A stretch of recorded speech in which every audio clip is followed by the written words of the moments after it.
আসসালামু আলাইকুম, কেমন আছেন সবাই? আশা করি অবশ্যই ভালো আছেন। তো ঈদ মুবারক মধ্যপ্রাচ্য সহ বিশ্বের বিভিন্ন দেশে যারা শুক্রবারে ঈদ উদযাপন করতেছেন। আমি নিজেও দুবাইতে যেহেতু থাকি, ইনশাল্লাহ আগামীকালকে ঈদ উদযাপন করব এবং বাংলাদেশে আগামী শনিবার। তো আজকের ভিডিওটা হচ্ছে বাংলাদেশের ব্যাংকিং রিলেটেড। আমরা বিভিন্ন ব্যাংকে current account, saving account, FD করে থাকি।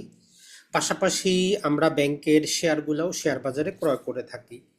তো যুগান্তরের এই রিপোর্টটা আপনাদের জন্য এজন্য গুরুত্বপূর্ণ, কারণ নর্মালি শেয়ার বাজারে নিবন্ধিত না হইলে ওই কোম্পানিগুলার টোটাল রিপোর্টটা কিন্তু পাওয়া যায় না।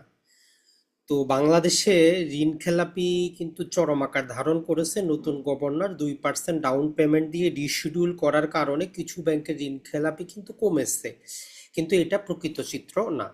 তো এই জন্য আপনার কষ্টার্জিত টাকা আপনি যেই ব্যাংকে রাখতেছেন না, ওই 5টা ইসলামিক ব্যাংকের মতো এখন পর্যন্ত আমার নিজের টাকাও আমি পাই নাই, যেহেতু প্রবাসে থাকি, দেশে যাইতে পারি না, অনলাইন ট্রান্সফার বন্ধ, জানি না কবে পাবো। তো ওইরকম যাতে না হয়, তো এই ভিডিওটা আপনাকে আইডেন্টিফাই করতে সহায়তা করবে যে কোন ব্যাংকে আপনি কারেন্ট অ্যাকাউন্ট করবেন, সেভিং করবেন, অথবা শেয়ার বাজারে যদি বিনিয়োগ করতে চান কোন ব্যাংকের সাথে আপনি থাকবেন, কোন ব্যাংকটা আপনাকে ডিভিডেন্ড দিতে পারবে। আপনারা দেখতেছেন সাতকাহন, সাথে আছি হোস্ট আজিমউদ্দিন। সর্বপ্রথমে একটা কথা যেটা বলে নিব সেটা হচ্ছে যে ভিতরে যাওয়ার আগে যদি আপনি শেয়ার বাজারে শেয়ার ক্রয় করেন, ভালো ব্যাংকের শেয়ার, এই ব্যাংকগুলো বিশেষত অন্যগুলো বাদ দিয়ে ব্যাংক যদি আপনাকে বোনাস শেয়ার অথবা ডিভিডেন্ড দিতে চায়, তাকে 5টা শর্ত মেনে চলতে হয়। সে লাভ করার পরেও আপনাকে লাভ্যাংশ দিতে পারবে না বাংলাদেশ ব্যাংকের বাধ্যবাধকতা থাকার কারণে। 1 নম্বর কন্ডিশন হচ্ছে সে যে নগদ লাভ্যাংশটা দিবে এই বছরের লাভ্যাংশ থেকে দিতে হবে। অতীতের জমিয়ে রাখা লাভ্যাংশ থেকে কোনো প্রকার ডিভিডেন্ড, নগদ ক্যাশ ডিভিডেন্ড দেওয়া যাবে না। 2 নম্বর যে কন্ডিশন, বাংলাদেশ ব্যাংকের 2টা মনিটরি পলিসি আছে, একটারে বলে যে সিআরআর, একটারে বলে যে এসএলআর। মানে আপনি যদি 100 টাকা ব্যাংকে জমা রাখেন, ব্যাংক 100 টাকায় লোন দিতে পারে না অপরজনকে, সেখান থেকে 4% মানে 4 টাকা সরাসরি বাংলাদেশ ব্যাংকের কারেন্ট অ্যাকাউন্টে পাঠিয়ে দিতে হয়। তার মানে 96 টাকা ব্যাংকের কাছে থাকে। ওই 96 টাকা থেকেও ব্যাংক যেটা বলে, বাংলাদেশ ব্যাংক বলতেছে যে এসএলআর হিসাবে আরো মোটামুটি 13% টাকা ব্যাংক ট্রেজারি বন্ড বা গোল্ড ক্রয় করে নিজেদের কাছে রাখবে। তাইলে 13 আর হচ্ছে আমাদের 4, মোটামুটি 17% টাকা। তাহলে আপনি বলতে পারেন 100 টাকার মধ্যে 87 টাকা পর্যন্তই ব্যাংক লোন দিতে পারে, এর বেশি না। এখন বলতেছে যদি কোনো ব্যাংক এগুলো মেনটেন না করে তাদের উপর জরিমানা আরোপিত হয়, তাইলে কোনো সিআরআর বা এসএলআর এর জরিমানা যদি থাকে সেগুলো পরিশোধ না করে লাভ্যাংশ দেওয়া যাবে না। সবচেয়ে গুরুত্বপূর্ণ যেটা, যে লোনগুলো ব্যাংক দেয়, যদি 100 টাকার লোন দেওয়ার পরে যদি 10 টাকার বেশি যদি ফেরত না আসে, মানে 100 টাকার মধ্যে যদি 10%-এর কমে যদি ঋণ খেলাপি থাকে তবেই ডিভিডেন্ড দিতে পারবে। না হলে তা ওই লাভের টাকা থেকে ওই টাকার জন্য সেখানে তাকে রাখতে হবে, সে ডিভিডেন্ড দিতে পারবে না, যেটাকে সহজে আমরা বলতেছি যে এনপিএল রেশিও। তাহলে এনপিএল যদি 10-এর কমে না হয়, 10-এর বেশি হইলে ওই ব্যাংক কোনো ডিভিডেন্ড দিতে পারবে না। সর্বশেষ যেটা আরো হচ্ছে সেটা হচ্ছে যে একটা কন্ডিশন দিয়ে বলতেছে যে ব্যাংকটার যে পরিশোধিত টোটাল মূলধন থাকবে, যদি 100 টাকা পরিশোধিত মূলধন থাকে, তাহলে তার 30% মোটামুটি 30 টাকা পর্যন্তই টোটাল ডিভিডেন্ড দিতে পারবে, মানে পরিশোধিত মূলধনের 30% পর্যন্তই দিতে পারবে। এটা ছাড়া তারা ক্যাপিটাল অ্যাডেকুইসি রেশিও বলে একটা রেশিও দিয়ে বিভিন্ন প্রকার ক্যালকুলেশন করে দিয়েছে। তাইলে এই 5টা জিনিস ব্যাংকের ঠিকঠাক করে তারপরে ডিভিডেন্ড দিতে হয়। এখন বাংলাদেশে আমাদের 61টা ব্যাংক আছে। এই 61টা ব্যাংকের মধ্যে যদি আমরা দেখি 36টা ব্যাংক শেয়ার বাজারে নিবন্ধিত, তার মধ্যে শুধু একটা সরকারি ব্যাংক আছে, আর 5টা তো আমাদের মার্জারের কারণে স্থগিত আছে। এইখান থেকে মোটামুটি বাকি যে ব্যাংকগুলো আছে সেখান থেকেও জাস্ট কয়েকটা কোম্পানি কি করতে পারবে, শুধু ডিভিডেন্ড দিতে পারবে। প্রায় 17টার মতো কোম্পানি লাভ করার পরেও ডিভিডেন্ড দিতে পারবে না। তো চলুন চিত্রটা একটু দেখার চেষ্টা করি, তাইলে হয়তো আর একটু ভালো করে বুঝতে পারবেন আপনারা। আমাদের মূল টার্গেট হচ্ছে আপনি ব্যাংকিং সম্পর্কে যাতে সচেতন হন, বুঝতে পারেন যে আসলে কি করতে যাচ্ছেন, কোন জিনিসটা হচ্ছে। কারণ আপনি ব্যাংকের শেয়ার কিনেন বা না কিনেন, ব্যাংকে তো লেনদেন আমাদেরকে করতেই হয়। তো এই জন্য এই জিনিসগুলো আপনার অবশ্যই জানা কিন্তু প্রয়োজন। প্রথমে আমরা এই যে উচ্চ ঋণ খেলাপির কারণে লাভ্যাংশ দিতে পারবে না অর্ধেকের ব্যাংক, তো এখান থেকে আমরা মোটামুটি যদি নেওয়ার চেষ্টা করি যেগুলো সরকারি বা শেয়ার বাজারে নিবন্ধিত না ওই কোম্পানিগুলো আমরা বাদে দিই।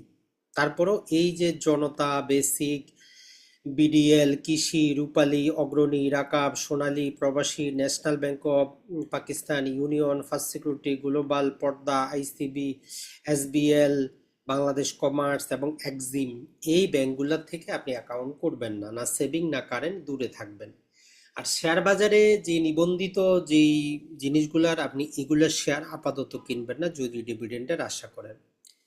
এক নম্বর হচ্ছে IFSC Bank, National Bank, AB Bank. এই যে সবার প্রিয় ইসলামিক ব্যাংকের শেয়ার তো আগামী 5 বছরও আপনি কিনতে পারবেন না। তাদের এখনো 49% কি হচ্ছে, 50% নিয়ে হচ্ছে এখন পর্যন্ত ঋণ খেলাপি। পত্রিকা রিপোর্টে দেখলাম এই হারে বাংলাদেশ ব্যাংক যদি স্পেশাল কোনো প্রকার ক্রাইটেরিয়া না নিয়ে আসে 143 বছর লাগবে তাদের লাভে ফিরতে, প্রকৃত লাভে ফিরতে, যে হারে তারা লাভ করতেছে। তাই ইসলামিক ব্যাংক থেকে দূরে থাকবেন আপনি শেয়ার বাজারে। এরপরে প্রিমিয়াম ব্যাংক ক্রয় করা যাবে না, standard bank, NRBC bank, Al Arafah bank, SBS bank, one bank এবং ইউসিবি। যদিও ইউসিবি পত্রিকায় আমাদের একটা ভিডিও আছে ইউসিবি ব্যাংক পরিচিতি, সেখানে আমরা দেখিয়েছি যে তাদের এটা 11% মতো, যদিও এটা এই যে 2% রিশিডিউল না করলে 14% কিন্তু উপরে। তাইলে এই ব্যাংকগুলোর শেয়ার বাজারে কিনা যাবে না, এরা ডিভিডেন্ড দিতে পারবে না। আর আমরা ওভারঅল বলবো এই ব্যাংকগুলোতে আপনারা লেনদেনই করবেন না, বাদ দিয়ে দেন, ব্যাংকের কিন্তু অভাব নাই। তাহলে কোন ব্যাংকে করব? তাহলে যদি আমরা দেখার চেষ্টা করি, এখানে আমরা একটা চিত্র আপনাদেরকে দেখাইছি। যেমন ধরেন যে আপনি সিটি ব্যাংকে অ্যাকাউন্ট করতে পারেন। এখানে টোটাল আমরা 13টার মতো ব্যাংক দেখাইছি, যেই ব্যাংকগুলো শেয়ারও কিনতে পারেন, অ্যাকাউন্টও করতে পারেন। সিটি ব্যাংক আছে, প্রাইম ব্যাংক আছে, BRAC bank, Pubali, Eastern, Mutual Trust, Shahjalal, Dhaka, Jamuna, NCC Trust, Uttara, Bank Asia. এই 13টা ব্যাংকে আপনি নিশ্চিন্তে অ্যাকাউন্ট করতে পারেন, সেভিং, কারেন্ট অ্যাকাউন্ট, এবং শেয়ার বাজারে শেয়ার কিনেও লাভবান হইতে পারেন, কোনো টেনশন নাই। এখন আমরা যদি একটা তুলনামূলক চিত্র দেখি যে শেয়ার বাজারে যারা আসলে শেয়ার ক্রয় করেন, এক্ষেত্রে কিছু এখানে তুলনামূলক চিত্র দেওয়া আছে ডিভিডেন্ডের আকার হিসাবে। তবে মনে রাখবেন আপনি দীর্ঘমেয়াদে ব্যাংকের শেয়ারগুলা, ভালো ব্যাংক দীর্ঘমেয়াদে কিনবেন, না হলে আপনি লাভ করতে পারবেন না। এখানে মোটামুটি আমাদের 10টার মতো ব্যাংক আছে। ওই BRAC bank, Pubali, City, Bank Asia, Shahjalal, Prime, EBL, Uttara, Jamuna এবং এনসিসি ব্যাংক দেওয়া আছে। তো এই যে তাদের ক্যাশ ডিভিডেন্ড যদি আমরা দেখি, স্টক ডিভিডেন্ড সবকিছু দেখলে এনসিসি ব্যাংকের পে আউট রেশিও সবচেয়ে ভালো এবং ডিভিডেন্ড ইল্ডও প্রায় 10%-এর উপরে। আর সবচেয়ে কম হচ্ছে আমাদের ব্র্যাক ব্যাংকে। তবে ব্র্যাক ব্যাংক নিয়ে আমাদের আগামী ভিডিওটা থাকবে। ব্র্যাক ব্যাংক কেন আপনি বিনিয়োগ করবেন, বিকাশের কারণে কি কি আছে যাবতীয়, আশা করি সে ভিডিওটা দেখতে পারবেন। এখন আমরা যারাই শেয়ার বাজারে শেয়ার কিনতে চান, এদেরকে যদি আমরা বলি যে আপনি কোন শেয়ারগুলা, ব্যাংকের এতগুলা ব্যাংকের শেয়ার তো আসলে কিনা সম্ভব না। এখান থেকে আমরা যাচাই বাছাই করে মোটামুটি 10% পর্যন্ত আরওই আছে, এরকম যদি দেখি টোটাল আমরা 11টার মতো ব্যাংক পাচ্ছি। তো এখান থেকেও আমরা আরো কম করে নিব। তাইলে আমরা এই যে আরওই 3 বছরের গড়ে নিয়েছি, তো এই আরওইটা কমপক্ষে যদি আমরা 12% দেই বা 11% দিলেও আমাদের মোটামুটি আরো কমে যাবে। যদি আমরা আরওইটা 11% দেই, দেখবো যে আমরা 10টার মতো ব্যাংক পাবো। তাহলে আমাদের এই হচ্ছে 11% গত 3 বছরের গড়ে। তাহলে এই 10টা ব্যাংক কি? BRAC bank, Pubali, City, EBL, রাজবাংলা, prime bank, Uttara, Jamuna trust এবং এমটিবি। এখন এগুলার মধ্যে নন পারফর্মিং অ্যাসেট, যদিও এটা আপডেটেড না, ডিসেম্বর পর্যন্ত এই 3 মাসটা আপডেটেড করা নাই, বাংলাদেশের অন অ্যাভারেজ ছিল 35%। তো ডাচ বাংলা ব্যাংকটা 35-এর বেশি, তো এই জন্য ডাচ বাংলাটা আমরা কি করব, বাদ দিয়ে দিব। তাইলে আমরা অন অ্যাভারেজ পর্যন্ত কত, 35% পর্যন্ত যেগুলো আছে সেগুলা নিব, এর বেশিটা আমরা বাদ দিয়ে দিব। যদিও এই 3 মাসের কারণে এটা অনেক কমে গেছে। তাহলে এখন আমরা জাস্ট 9টার মতো ব্যাংক পাচ্ছি। এই 9টা ব্যাংকের শেয়ার আপনি কিনতে পারেন। এখন যদি আপনি চান যে ভাই আমরা এই 9টা থেকেও আরো কম করে নিয়ে আসব, তাইলে আপনি যেটা করতে পারেন, এই যে এনপিএল রেশিওগুলা যেগুলো আছে, যেগুলা 1 থেকে 5% পর্যন্ত আছে, ওই ব্যাংকগুলো নিতে পারেন। যেমন আপনি উত্তরা ব্যাংক নিতে পারেন, সিটি ব্যাংক নিতে পারেন, এরপরে প্রাইম ব্যাংক, এরপরে ব্রাক ব্যাংক, এরপরে ইবিএল। এই 5টা নিলে আপনার জন্য যথেষ্ট। যমুনা, এমটিবি, ট্রাস্ট, পুবালি আপনি চাইলে বাদ দিতে পারেন।